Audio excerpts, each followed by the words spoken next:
بسم اللہ الرحمن الرحیم۔ اللہ تبارک و تعالیٰ کے نام سے شروع جو بڑا مہربان اور نہایت رحم کرنے والا ہے۔ پیارے دوستو، آج کی اس ویڈیو کے اندر ہم آپ کو بیان کریں گے کہ اللہ تبارک و تعالیٰ نے جنت کی حور کو کتنا خوبصورت بنایا ہے اور اللہ تبارک و تعالیٰ نے اس کو کیسے اور کیوں تخلیق فرمایا ہے۔ کیا جنت کی حوروں کو حضرت آدم علیہ السلام اور حضرت اماں حوا سلام اللہ علیہا سے پیدا کیا گیا ہے یا نہیں؟ اور کیا جنت کی حوروں کو مٹی سے بنایا گیا ہے یا کسی اور چیز سے بنایا گیا ہے؟ اور جب دنیا کے اندر میاں بیوی آپس میں لڑتے ہیں تو جنت کے اندر اس شوہر کی جو جنتی بیویاں ہوتی ہیں وہ دنیاوی عورتوں سے کیا کہتی ہیں؟ اور جنتی حوریں دنیا کے اندر اپنے جنتی شوہروں کے لیے کیا دعا کرتی ہیں؟ ناظرین محترم،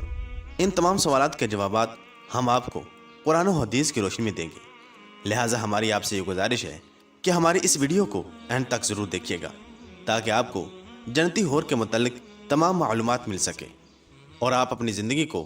اللہ تبارک و تعالیٰ کی خوشنودی اور اس کی اطاعت میں بسر کر سکیں۔ ناظرین محترم، آج کی اس ویڈیو بنانے کا ہمارا مقصد صرف یہی ہے کہ آج کل کا جو نوجوان طبقہ راہ راست سے غافل ہو چکا ہے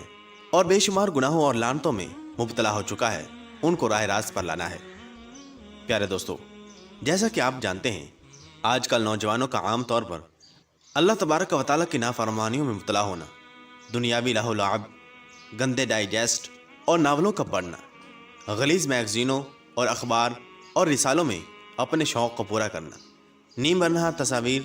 ٹی وی، سینما بینی کی لعنت میں پڑنا اکثر و بیشتر عورتوں کی وجہ سے ہوتا ہے۔ اگر ان کے سامنے جنت کی حسین و جمیل حوروں اور عورتوں کا نقشہ ہو، وہ اس کے پڑھنے اور دیکھنے سے ان موجودہ غلاظتوں سے اپنے آپ کو محفوظ کر کے اللہ تبارک و تعالیٰ کی رضا اور خوشنودی کو حاصل کر سکتے ہیں کہ وہ اپنی زندگی کو قرآن و سنت کے مطابق گزاریں، نیک اعمال کریں اور گناہوں سے بچیں، تو اللہ تبارک و تعالیٰ ان کو جنت نصیب فرمائے گا۔ ناظرین محترم، حافظ ابن قیم رحمۃ اللہ تعالی علیہ اپنی کتاب میں حوروں کے حسن جمال کو بیان کرتے ہوئے کہتے ہیں کہ جنت میں اللہ تبارک و تعالیٰ کے نیک بندوں کی جو بیویاں ہوں گی وہ خوبصورت اور ہم عمر ہوں گی، جوان ہوں گی، گلاب کے پھول اور سیب کی طرح حسین ان کے رخسار ہوں گے، اور موتیوں کی لڑی کی طرح ان کے چمکیلے دانت ہوں گے، ان کی کمروں میں باریکی ہوگی، ان کے چہروں کا حسن ایسا ہوگا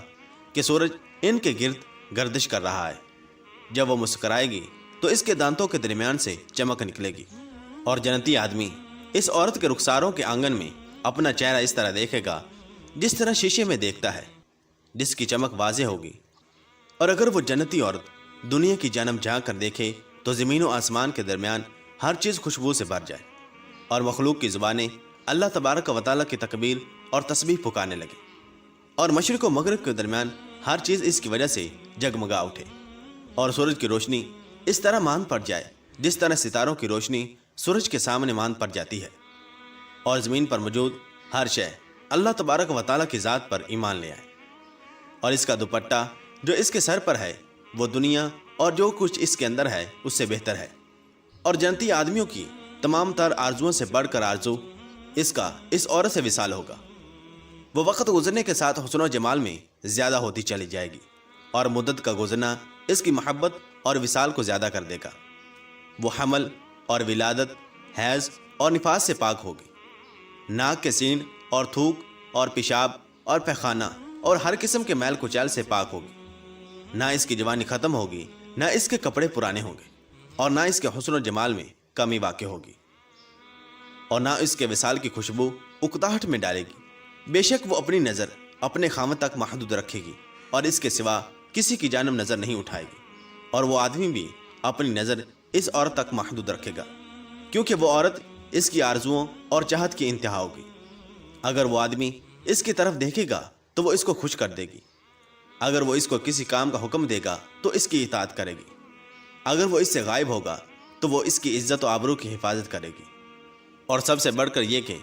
اس سے پہلے اس عورت کو نہ کسی انسان نے ہاتھ لگایا ہوگا اور نہ کسی جن نے۔ ناظرین محترم،